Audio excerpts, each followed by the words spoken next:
അസ്സലാമു അലൈക്കും. തഫ്സീർ വായന ഭാഗം 59.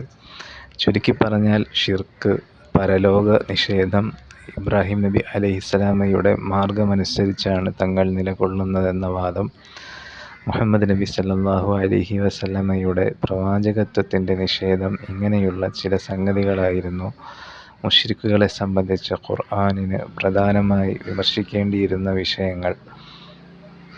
ഈ തുറകളിൽ അവർ കൊണ്ടുവരുന്ന ന്യായവാദങ്ങൾക്ക് മറുപടി പറയുകയും ആവശ്യമായിരുന്നു. അക്കാര്യങ്ങൾ ശരിയായിത്തീർന്നാൽ മറ്റുള്ളതെല്ലാം പ്രയാസമന്യേ ശരിപ്പെട്ടുകൊള്ളുമായിരുന്നു. ഇതിനായി മുശ്രിക്കുകളെ സംബന്ധിച്ച് ഖുർആൻ സ്വീകരിച്ച നയങ്ങൾ പലതാണ്. ഉദാഹരണമായി,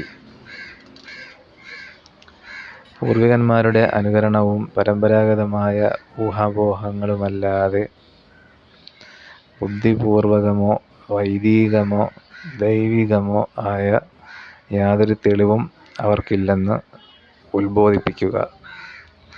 മതാചാരങ്ങളും മതസിദ്ധാന്തങ്ങളുമായി തങ്ങൾ ആചരിച്ചു വരുന്ന കാര്യങ്ങൾ പ്രവാചകന്മാരുടെയോ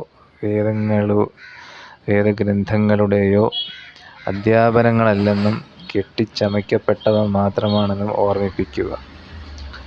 അല്ലാഹു അല്ലാത്ത മറ്റേതൊരു വസ്തുവിനും റബ്ബോ ഇലാഹോ രക്ഷിതാവോ ആരാധ്യനോ ആയിരിക്കുവാൻ ഒരു വിധേനയും അർഹതയോ ന്യായമോ ഇല്ല എന്നും അല്ലാഹുവിന് യാതൊരു പ്രകാരത്തിലുള്ള സാമ്യരും പങ്കുകാരും ഉണ്ടായിരിക്കുവാൻ നിവൃത്തിയില്ല എന്നും സ്ഥാപിക്കുക.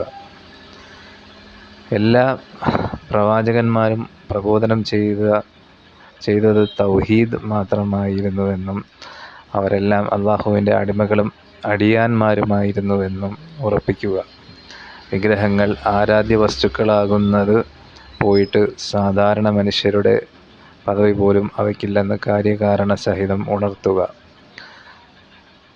അല്ലാഹുവിന് മക്കളുണ്ടെന്ന വാദം അങ്ങേയറ്റം വഷളത്വം നിറഞ്ഞ നികൃഷ്ടവാദമാണെന്നും അല്ലാഹുവിന് മറ്റേതെങ്കിലും വസ്തുവോട് യാതൊരു തരത്തിലുള്ള സാദൃശ്യവും ഇല്ലെന്നും അവൻ സർവോപരി പരിശുദ്ധനാണെന്നും സ്ഥാപിക്കുക.